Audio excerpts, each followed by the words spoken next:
This is class 10 CBSE History Nationalism in India Part 6 in Tamil. Towards civil disobedience. So next important movement civil disobedience movement பற்றி நம்ம பார்க்கலாம். அதுக்கு முன்னாடி civil disobedience moment start பண்ணுறதுக்கு முன்னாடி என்ன ஆச்சு அப்படின்றத ஃபஸ்ட்டு வந்து பார்க்கலாம். இன் February 1922 Mahatma Gandhi decided to withdraw the non-cooperation movement. So February 1922 ஒரு மிகப்பெரிய ஒரு இன்சிடெண்ட் நடக்குது. அதான் சௌரி சௌரா இன்சிடெண்ட். அதை பற்றி நம்மளுடைய ப்ரீவியஸ் வீடியோவில் வந்து டீட்டெயிலாக வந்து பார்த்தாச்சு. அதை பார்த்த உடனே மகாத்மா காந்தி என்ன பண்ணுறாருனா இந்த நான் கோஆப்ரேஷன் மூமெண்ட்டை வித்ட்ரா பண்ணுறார். அதாவது கால் ஆஃப் ஸ்டாப் பண்ணுறார்.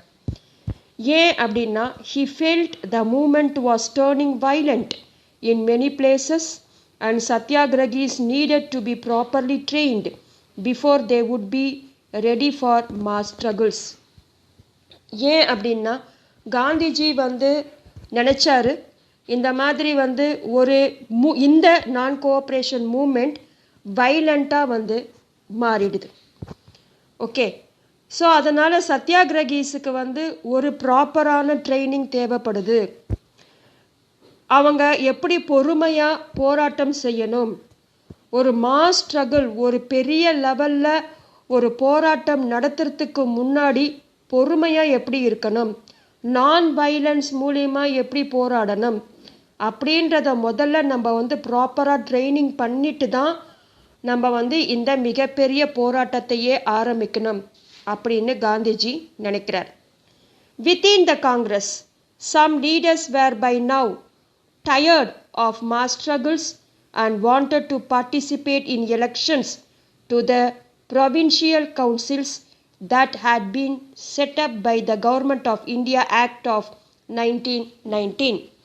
இந்த Government of India Act 1919 பிரகாரம் இந்த காங்கிரஸில் இருக்கக்கூடிய சில லீடர்ஸ் என்ன பண்ணுறாங்கன்னா இந்த மாஸ் ஸ்ட்ரகிள்ஸ், இந்த கூட்டமான இந்த போராட்டம், இந்த நான் கோஆப்ரேஷன் மூமெண்ட்டில் பார்ட்டிசிபேட் பண்ணி அவங்க ரொம்பவே டயர்ட் ஆயிடுறாங்க. இப்போ அவங்க வந்து இந்த ப்ராவின்ஷியல் எலெக்ஷன்ஸ், அதாவது வந்து ப்ராவின்ஷியல் கவுன்சில் எலெக்ஷனில் பார்ட்டிசிபேட் பண்ணணும்னு நினைக்கிறாங்க. ஏன்னா நான் கோஆப்ரேஷன் மூமெண்ட்டில் தே பாய்காட், அவங்க வந்து அந்த கவுன்சில் எலெக்ஷனை வந்து புறக்கணிக்கிறாங்க. ஆனால் இப்போ அவங்க வந்து இதில் பார்ட்டிசிபேட் பண்ணணும்னு நினைக்கிறாங்க, விரும்புகிறாங்க.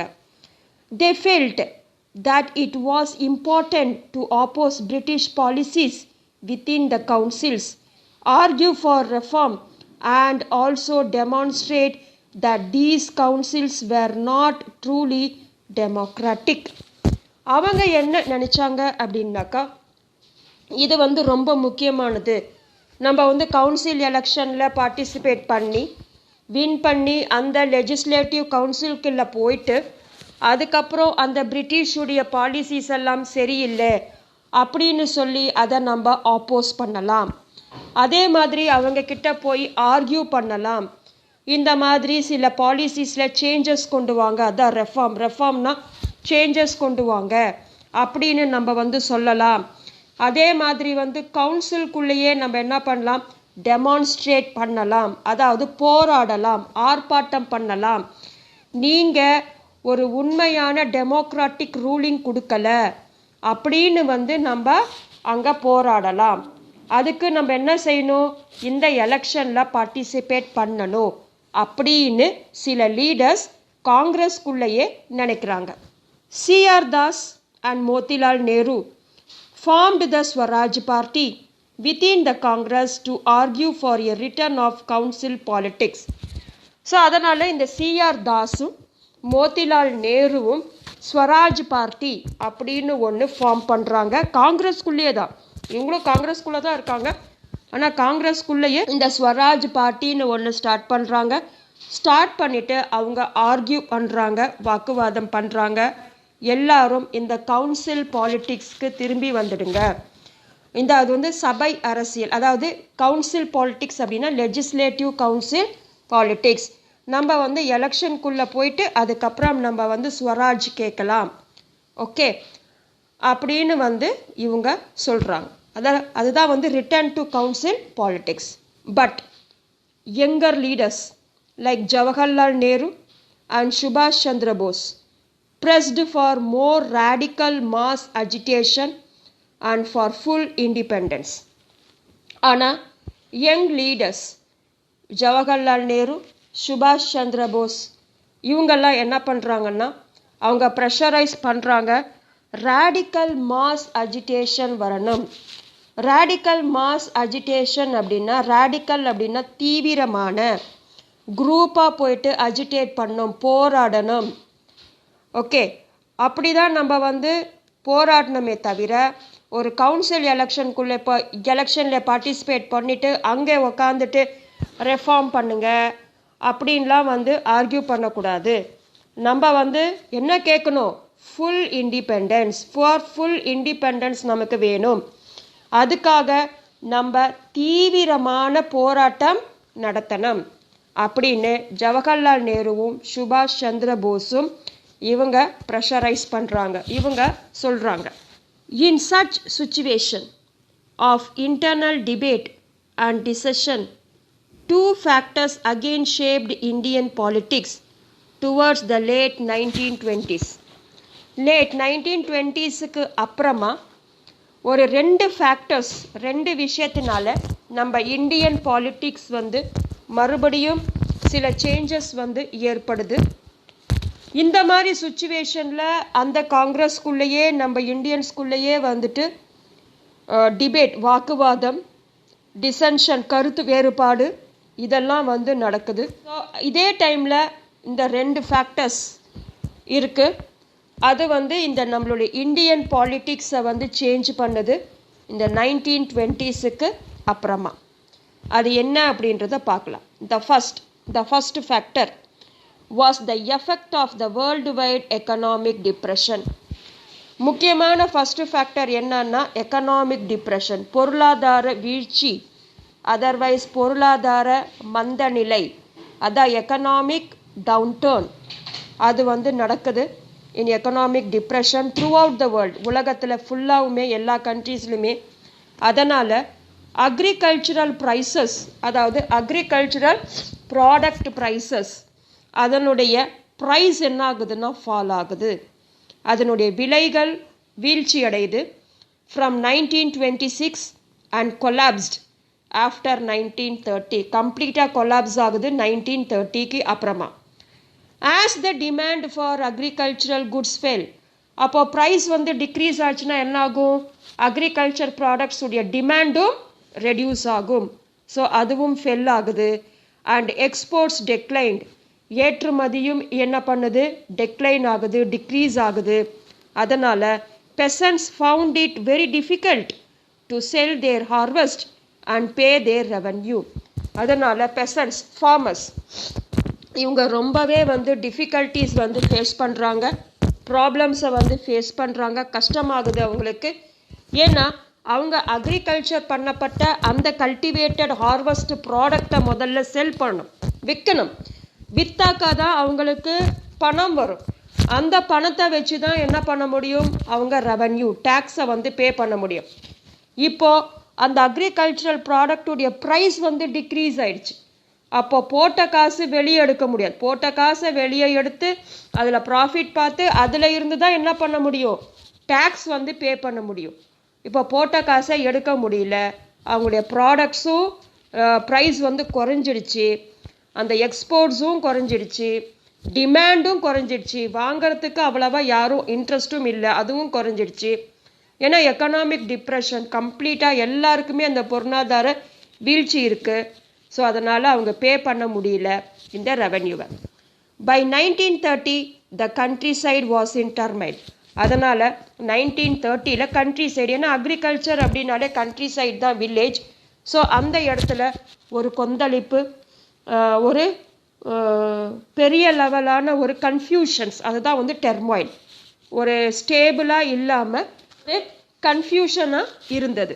Against this background the new Tory government in Britain constituted a statutory commission under sir John Simon.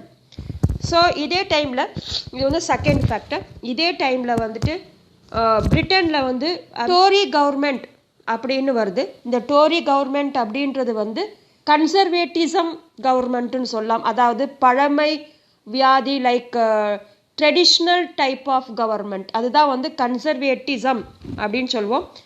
அந்த மாதிரி ஒரு குரூப் வந்து அந்த இடத்துல கவர்மெண்ட் வந்து ஃபார்ம் பண்ணுறாங்க. ஃபார்ம் பண்ணிவிட்டு அவங்க என்ன பண்ணுறாங்கன்னா இந்த ஸ்டாட்யூட்டரி கமிஷன் கொண்டு வராங்க. அதனுடைய லீடர் யாருன்னா, ஹெட் யாருன்னா சர் ஜான் சைமன். அதனால தான் இந்த ஸ்டாட்யூட்டரி கமிஷனை நம்ம சைமன் கமிஷன் அப்படின்னு சொல்லுவோம். Setup in response to the nationalist movement. The commission was to look into the functioning of the constitutional system in India and suggest changes.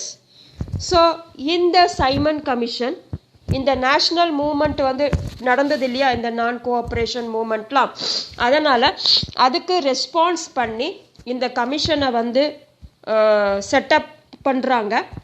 ஏன்னா இந்தியாவுடைய கான்ஸ்டிடியூஷனல் சிஸ்டமில் சில சேஞ்சஸ் கொண்டு வரலாம் அப்படின்றதுக்காக தான் இந்த சைமன் கமிஷனை வந்து நிர்ணயம் செய்கிறாங்க.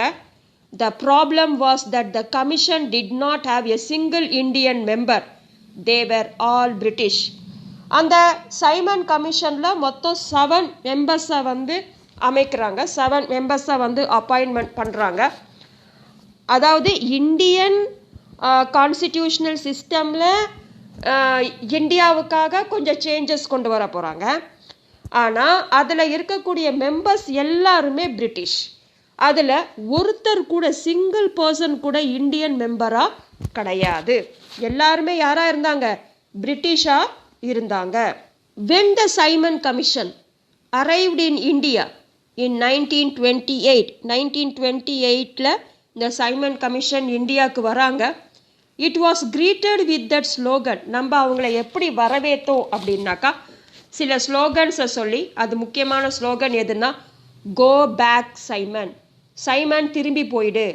அந்த ஸ்லோகனை நம்ம வந்து சொல்லி தான் அவங்களைய நம்ம வந்து க்ரீட் பண்ணோம். ஆல் பார்ட்டிஸ், இங்கே all political parties including the Congress and the Muslim League participated in the demonstrations. அந்த ப்ரொட்டஸ்டில், அந்த ஆர்ப்பாட்டத்தில், அந்த ஸ்ட்ரைக்கில் காங்கிரஸ், முஸ்லீம் லீக், இந்த மாதிரி நிறைய பொலிட்டிக்கல் பார்ட்டிஸ் வந்து பார்ட்டிசிபேட் பண்ணி இந்த சைமன் கமிஷன் வேண்டவே வேண்டாம் அப்படின்னு நம்ம சொன்னோம். In an effort to win them over the viceroy. So இதனால் இதை வந்து ஓவர் கம் பண்ணுறதுக்காக அந்த டைமில் வைஸ்ராய் யாராக இருந்தார்னா நம்ம இந்தியாவுக்கு லார்ட் இர்வின். இவர் என்ன பண்ணுறாருனா, ஹி அனௌன்ஸ்டு இன் அக்டோபர் 1929 ஒரு அனௌன்ஸ்மெண்ட் பண்ணுறாரு.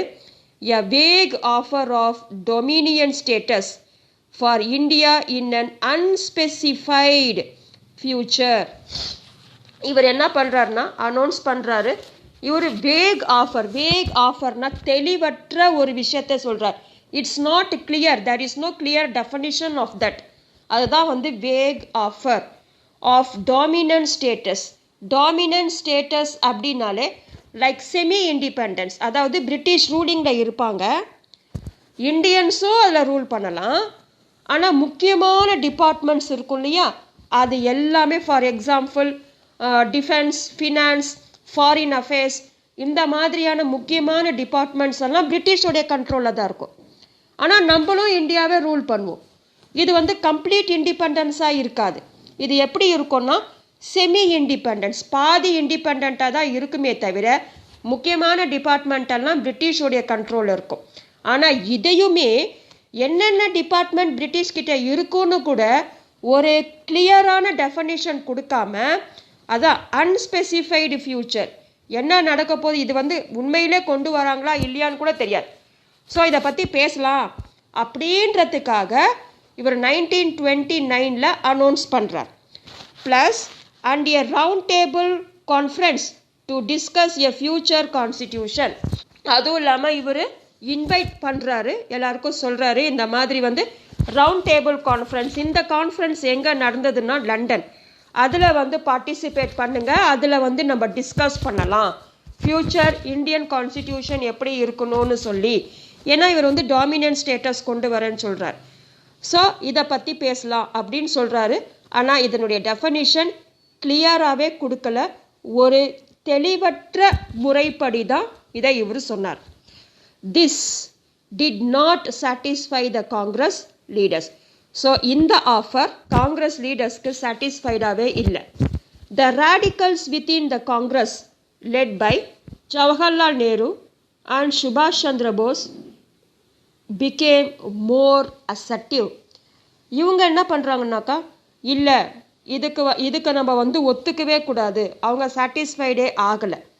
யார்? சுபாஷ் Chandra Bose, Jawaharlal Nehru and even Congress party. அவங்க வந்து பிகேம் மோர் அசர்ட்டிவ். அசர்ட்டிவ்னா ரொம்ப உறுதியாக இருந்தாங்க. தே don't want it. The liberals and moderates who were proposing a constitutional system within the framework of British dominance gradually lost their influence. ஆனால் சில பேர் லிபரல்ஸ் மாடரேட்ஸ், அதாவது radicals, இந்த ஆஃபர் வேண்டவே வேண்டான்னு உறுதியாக இருந்தாங்க. இந்த லிபரல்ஸ் மாடரேட்ஸ் இவங்க என்ன பண்ணுறாங்கன்னா, இந்த பிரிட்டிஷ் ஃப்ரேம் பண்ணக்கூடிய இந்த டாமினன்ட் இந்த ஆஃபரை பற்றி கொஞ்சம் கன்சிடர் பண்ணலாம் அப்படின்ற மாதிரி அவங்க வராங்க. ஆனால் போக போக இது என்ன ஆயிடுது, இது லாஸ்ட் தேர் இன்ஃப்ளூயன்ஸ். இது வந்து ஃபெயிலியரில் தான் முடியுது. அவங்களுடைய பேச்சை யாரும் வந்து அவ்வளவா அக்செப்ட் பண்ணுறதில்ல. எல்லாருமே ஸ்ட்ராங்காக இருக்காங்க, இந்த டாமினன்ட் ஸ்டேட்டஸ் வேண்டாம் அப்படின்னு சொல்லி. In December 1929 under the presidency of Jawaharlal Nehru, the லாகூர் காங்கிரஸ், லாகூரில் ஒரு காங்கிரஸ் மீட்டிங் நடக்குது. அப்போது அந்த டைமில் பிரசிடெண்ட் யாராக இருந்தார்னா Jawaharlal Nehru, formalised the demand of Purna Swaraj. That means full independence for India. Full independence or complete independence for India வேணும் அப்படின்னு இவர் டிமாண்ட் பண்ணுறாரு. That is Purna Swaraj. It was declared that 26th January 1930 would be celebrated as the Independence Day, when people were to take a pledge to struggle for complete independence. So இவர் என்ன பண்ணுறாருனா declare பண்ணுறாரு, சொல்கிறாரு 26th January 1930 இதை வந்து நம்ம independence டேவாக celebrate பண்ணலாம் அப்படின்னு சொல்கிறாங்க. அதனால் இவங்க என்ன பண்ணுறாங்கன்னா எல்லாரும் சேர்ந்து பிளட்ஜ் எடுக்கிறாங்க, உறுதிமொழி எடுக்கிறாங்க. To struggle for complete independence, நம்ம கம்ப்ளீட் இண்டிபெண்டன்ஸ் அட்டைன் பண்ணணும் அப்படின்றதுக்காக.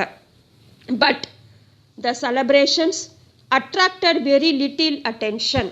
ஸோ இந்த செலப்ரேஷன் வந்து கொஞ்சம் பேரை தான் வந்து அட்ராக்ட் பண்ணிச்சு, கொஞ்சம் பேருக்கு தான் வந்து அது அட்டென்ஷன் ஆச்சு, அதாவது கொஞ்சம் பேருக்கு தான் அது வந்து ரீச் ஆச்சு.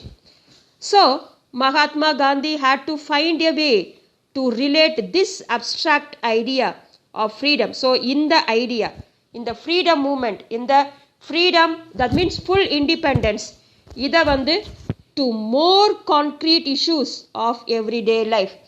So more actual instance, அதாவது வந்து உறுதியான சில விஷயத்தை வச்சுட்டு நம்ம வந்து எவ்ரிடே லைஃப்பில் இதை கனெக்டிவிட்டி பண்ணிவிட்டு நம்ம இதை வந்து போராடலாம் அப்படின்னு சொல்லி மகாத்மா காந்தி நினைக்கிறார். பேஜில் ஒரு வயலட் கலர் பாக்ஸில் வந்து ஒரு இன்ஃபர்மேஷன் கொடுத்துருக்காங்க, அது என்னன்றதை பார்க்கலாம். Lala Lajpat Rai was assaulted by the British police during a peaceful demonstration against the Simon Commission. Simon கமிஷனில் வந்து போராட்டம் நடந்தது இல்லையா, ஆர்ப்பாட்டம், இது வேண்டாம், வரக்கூடாது, எல்லாரும் திரும்பி போயிடுங்க அப்படின்னு சொல்லிட்டு இது வந்து ஒரு அமைதியான முறையில் நடத்தப்பட்ட ஒரு போராட்டம் தான். அப்போது இந்த லாலா லஜ்பதி ராயை என்ன செய்வாங்கன்னா, இந்த பிரிட்டிஷ் போலீஸ் அவரை அசால்ட்னா அவரை வந்து தாக்குறாங்க, அவரை வந்து அடிச்சிடுறாங்க, தலையிலேயே வந்து அடிச்சிடுறாங்க. So he succumbed to injuries that were inflicted on him during the demonstration. அதனால் இந்த அடி வந்து அதிகமாக பட்டதுனால அதனுடைய பெயின் சஃபரிங்ஸ்னால அவர் வந்து இறந்து போயிடுறார். he was died. அந்த இன்ஃபர்மேஷன் தான் இங்கே கொடுத்துருக்கு. லாலா லஜ்பதி ராயை த லயன் ஆஃப் பஞ்சாப் அப்படின்னு சொல்லுவோம். இங்கே ஒரு பிக்சர் இருக்குது. இந்த பிக்சர் வந்து meeting of Congress leaders at Allahabad. இது யூபியில் இருக்கக்கூடிய பிளேஸு. 1931 இந்த காங்கிரஸ் லீடர்ஸ் வந்து மீட்டிங் போட்டிருக்காங்க. அப்பார்ட் ஃப்ரம் மகாத்மா காந்தி இங்கே இருக்கார். You can see Sardar Vallabhbhai Patel extreme left, இவர் தான் சர்தார் வல்லபாய் பட்டேல். தென் ஜவஹர்லால் நேரு எக்ஸ்ட்ரீம் ரைட்டில் வந்து ஜவஹர்லால் நேரு இதோ இங்கே இருக்கார். அண்ட் சுபாஷ் Chandra Bose 5th from right, இவர் தான் வந்து சுபாஷ் சந்திர போஸ். ஸோ இவங்கெல்லாம் முக்கியமான லீடர்ஸ் உக்காந்துட்டு அந்த மீட்டிங்கில் வந்து டிஸ்கஸ் பண்ணுறாங்க. அதனுடைய ஃபோட்டோகிராஃப் தான் இது. இங்கே சோர்ஸ் சி இருக்குது. இது வந்து அந்த இண்டிபெண்டன்ஸ் டே பிளட்ஜு 26th ஜனவரி 1930. ஸோ இதை ரீட் பண்ணாலே உங்களுக்கு வந்து புரியும். இது வந்து ஜஸ்ட்டு வந்து ஒரு பிளட்ஜ் தான். அதாவது வந்து நம்ம வந்து ஹார்ட் ஒர்க் வந்து பண்ணி நம்மளுடைய உழைப்புனால் நம்ம வந்து ஃப்ரீடம் வந்து வாங்கணும். நம்மளுடைய பேசிக் ரைட்ஸ் அது வந்து யார் நினச்சாலும் எந்த கவர்மெண்ட் நினச்சாலும் அப்ரஸ் பண்ண முடியாது. அதே மாதிரி இதை வந்து நம்மக்கிட்ட இருந்து டேக் அவே, அதாவது நம்மளுடைய பேசிக் ரைட்ஸ் அதெல்லாம் வந்து அவங்க வந்து எடுக்க முடியாது. அப்படி எடுக்கணும்னு நம்ம வந்து நினச்சாங்கன்னா அவங்களைய நம்ம என்ன பண்ணணும், தூக்கி போடணும். அவங்க கிட்ட இருந்து நம்ம வந்து கம்ப்ளீட்டாக போராடி கம்ப்ளீட் இண்டிபெண்டன்ஸ் வாங்கணும். இந்த பிரிட்டிஷ் கவர்மெண்ட் பீப்புளுடைய ஃப்ரீடம் மட்டும் வாங்கிக்கல, அவங்களைய மட்டும் அவங்க வந்து அடிமையாக வச்சுக்கல. அதை தவிர இந்தியாவுடைய எக்கனாமிக், பொருளாதாரம், பொலிட்டிக்கல், அரசியல், கல்ச்சுரல், பாரம்பரியம், நம்மளுடைய கலாச்சாரம், நம்மளுடைய ஸ்பிரிச்சுவாலிட்டி எல்லாத்தையுமே இவங்க என்ன செய்கிறாங்கன்னாக்கா, அதான் ஆன்மீகம், இது எல்லாத்தையுமே அவங்க என்ன பண்ணுறாங்கன்னா எக்ஸ்ப்ளாய்ட் பண்ணுறாங்க. அதனால் நம்ம வந்து என்ன பண்ணணும், இந்த பிரிட்டிஷ் கிட்ட இருக்கக்கூடிய அந்த கனெக்ஷனை வந்து நம்ம வந்து துண்டிக்கணும், அந்த பிரேக் பண்ணணும். End to a relationship of the British பண்ணிவிட்டு நம்ம கம்ப்ளீட் இண்டிபெண்டன்ஸை அட்டைன் பண்ணணும் அப்படின்ற டிஸ்கிரிப்ஷன் தான் இந்த பேராகிராஃபில் வந்து கொடுத்துருக்கு. நம்மளுடைய நெக்ஸ்ட் வீடியோவில் the salt March and the civil disobedience moment இந்த டாப்பிக்கை பற்றி பார்க்கலாம். Until then, thank you.